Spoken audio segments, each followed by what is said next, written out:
if you think like short game specialists over the years, no matter how old they get, they retain the hands and they're still able to do it. Like Phil is probably going to do well at the Masters again. I'm not saying Phil's going to win, but there's a reason he just continues to stick around every year. Patrick Reed has actually been, I don't know, like he can't win on Live, he can't win on the Asian Tour, but you put him back at the Masters and all of a sudden he's just sticking everything to 2 feet from off the green again. Is that when I talk about course knowledge? Are those the sorts of things that really translate through, like knowing how to play from around the greens more so than knowing what iron shots to hit or how to shape your shot off the tee? I would say I think the biggest part of course knowledge at Augusta, it's like at certain pins, if you're out of position, you really need to be careful of where you're going to miss it. It's not just like one spot good for all pins. It's like if you miss it, if the pin's left, like are you actually going to be even more left of the pin, or are you going to be way right of the pin? Stuff like that, like 17, that back left corner.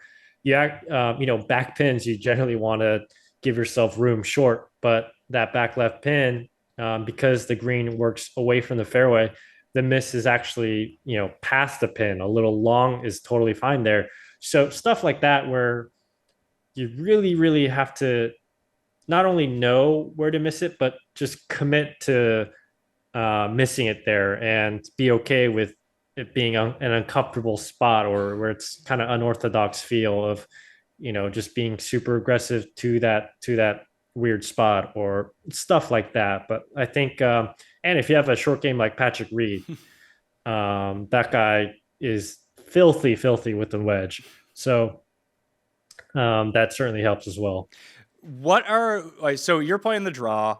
Obviously, that's always been known as the preferred shot off the tee at Augusta. Although DJ ended up winning, Rom ended up winning. Those guys are very good.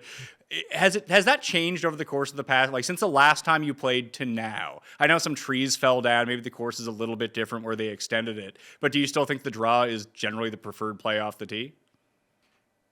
I think ever since they like quote unquote tiger proofed it or basically just lengthened the golf course, like I don't think it's not as nearly as big of a deal as it used to be. Like 13, I think you can get away with hitting a pretty straight shot all the time there. Like 2, you can basically get away with a pretty straight shot.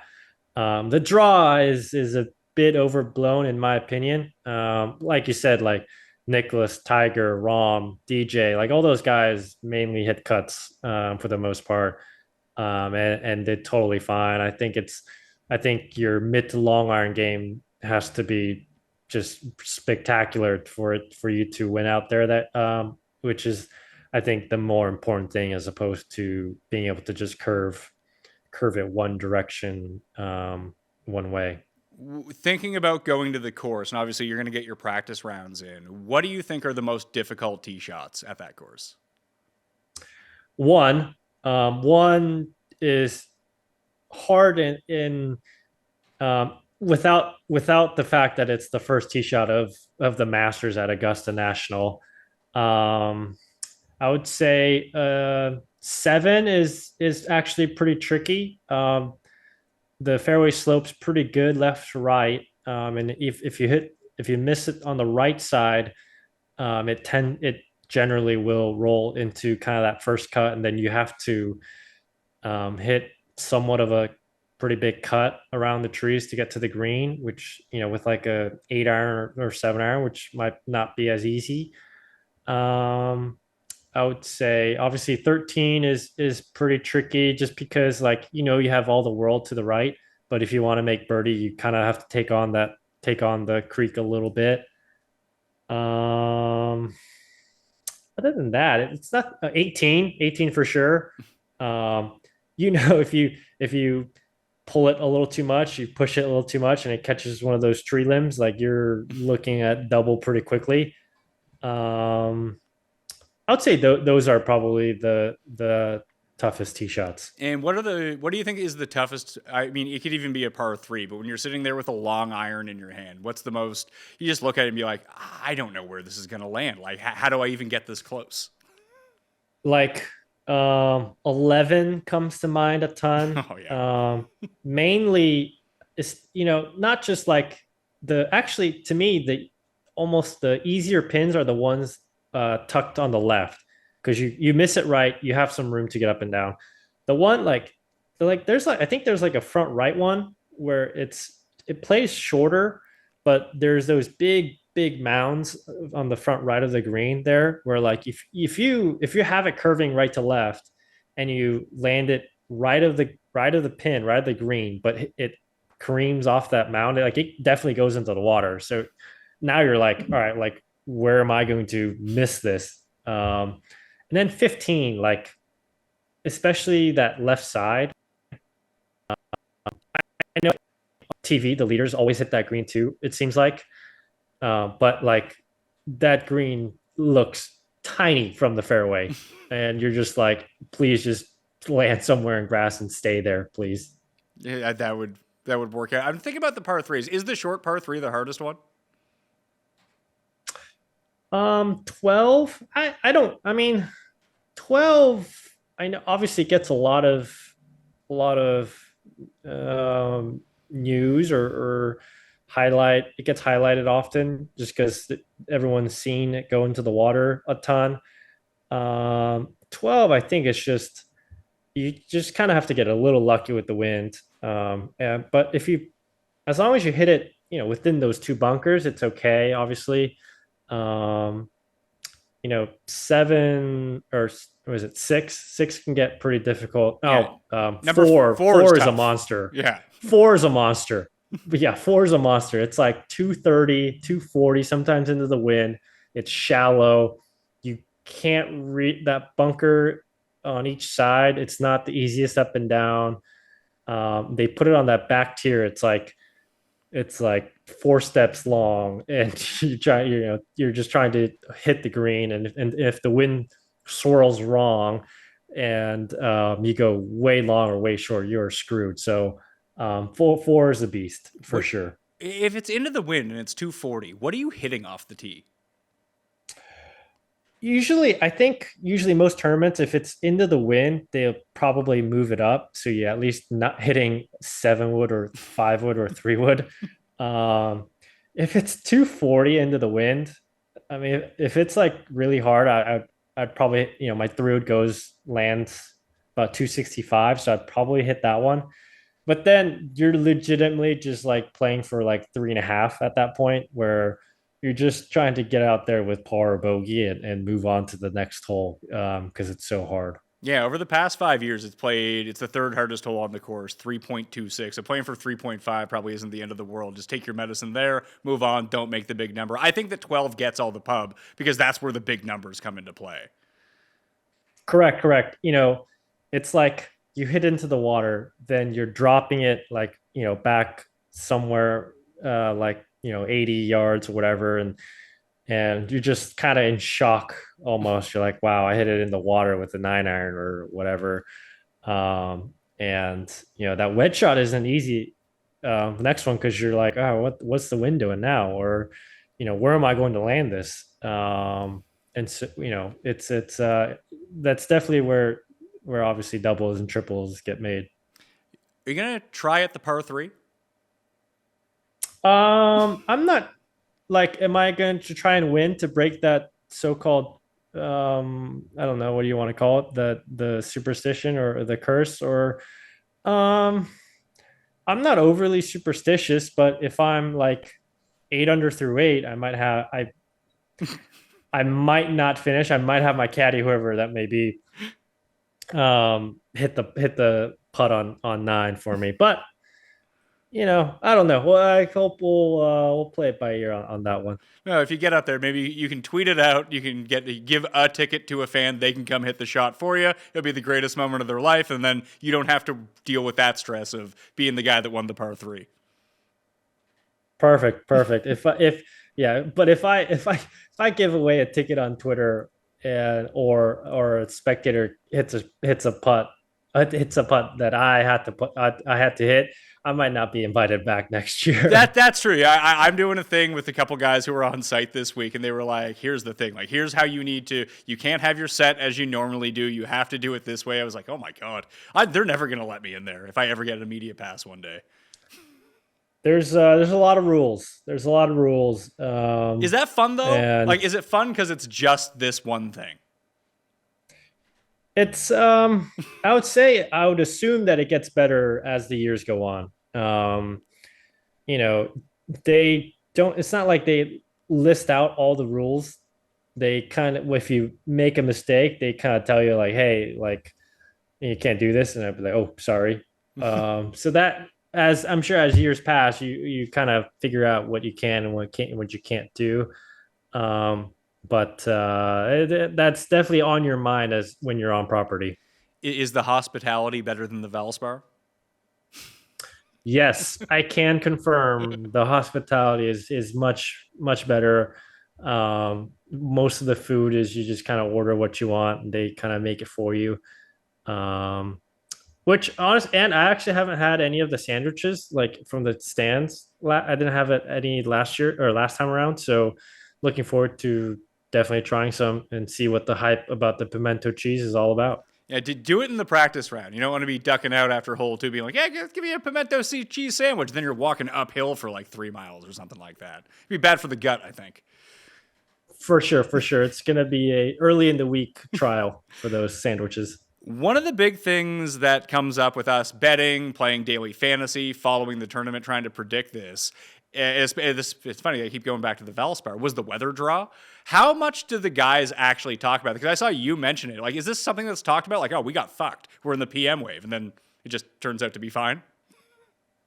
Oh yeah, Keith Mitchell and I were eating lunch on Tuesday, and we're in the tea times usually come out around noon, but it was like one. It was past 1 o'clock, and we're kind of like, when are the tea times going to come out? And we all see the weather leading up, and this, early. I forget which wave was preferable, but let's just say, we want the early late, we want the early late, and we finally get to tea time. Keith Mitchell and I did a big high five because we got the wave that we supposedly wanted.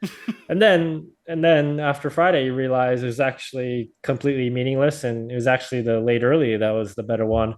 So after that, I completely decided I'm not going to waste any more mental energy on hoping I get some correct wave, since I have zero control over it, and it might play the complete opposite.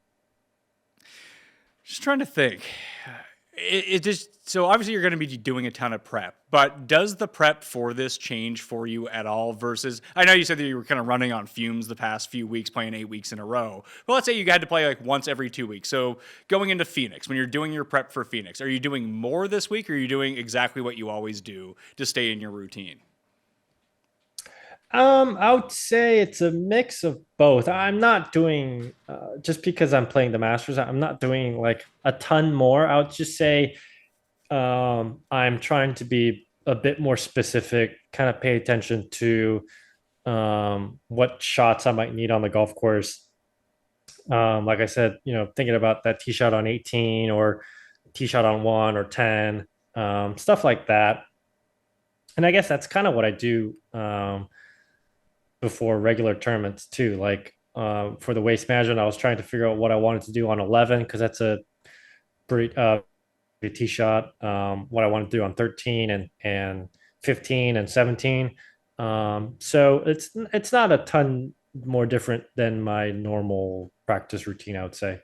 Uh, this is a question from I sent it out to the audience because they wanted to ask a few questions before we let you out of here. What has the past 6 years since your last Masters appearance taught you about pro golf, and how are you going to handle it differently this time around? I know we touched on that a little bit, but coming in this time around, feeling like, I mean, would you say this is the best you've ever played as a pro right now, these past 3 months? Yeah, it's if we're talking like long stretches, I definitely think this is the best I've played over the last 6 years. I would just say I'd have a better process mentally. Obviously, my swing I feel like is better in a better spot. But if I am in a high stressful environment, like I'm sure Augusta, the Masters, whether I'm playing well or bad, will be pretty stressful. I feel like I have a decent process of trying to manage those those thoughts and those feelings way more so than I did back in 2018. So, someone wanted to know if you had a chip on your shoulder being the last man in at number 50. I would think it would probably be the opposite, that you're probably pretty relieved. No, no, no. I mean, there are higher ranked guys than me on playing. Um, I mean, there's you know, I'm some like Bernhard Langer is playing this week. There's like there's not like a chip on my shoulder being like the last guy in. No, nothing like that. The other thing, who would you want to play with? Like if you got to pick, you like to be comfortable out there in order to like feel the most relaxed, play your best of the guys in the field. Like who would you want to be paired up with for the first 2 days? Huh, great question. I know So usually, Toasty's not there, so so you the can't pick him. um, I would say so usually the first time around they pair you up with a past like an older past champ. That's kind of like a tradition they've had. Now it's like my second time around, so I don't know. Who would I be most comfortable with? Um,